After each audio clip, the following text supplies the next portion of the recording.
Iye, to'xtang. Ham shaharga yaqin, ham katta oilani bemalol o'ziga sig'diradigan shinam hovlini bir ko'ring.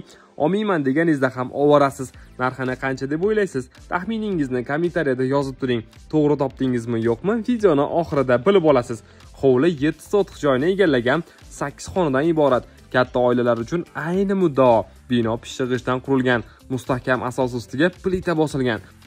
Xohlasangiz yana ikkinchi etaj ko'tarib olsangiz bo'ladi.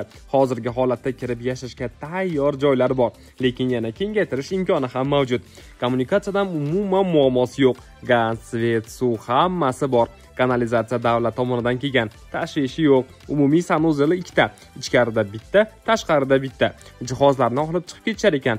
O'z idingizga moslab ichini to'ldirib olaverasiz. Hovli keng, agorodi bor. Ko'cha tomon darvozaning tagida ham yana joyi mavjud. Ekin ekib hosil olsangiz bo'ladi. 10 ta mol qo'ylar uchun joyi bor. Tepasiga somon bosgani joyi ham mavjud. Chorvachilik bilan shug'ullanishni yoqtirganlar uchun zo'r imkoniyat.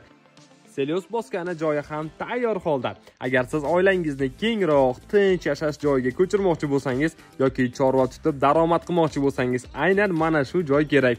Bu hudud tinch, yo'li yaxshi, do'konlar va maktablarga yaqin. Videoni boshida aytganimdek, eng muhim joyi, ya'ni narxiga egalari pul zarurligi uchun 80 mingga berib yuborishar ekan. Ekranda egalarining raqamlari turibdi. Bemalol bog'lanib, o'zingiz kelishingiz mumkin.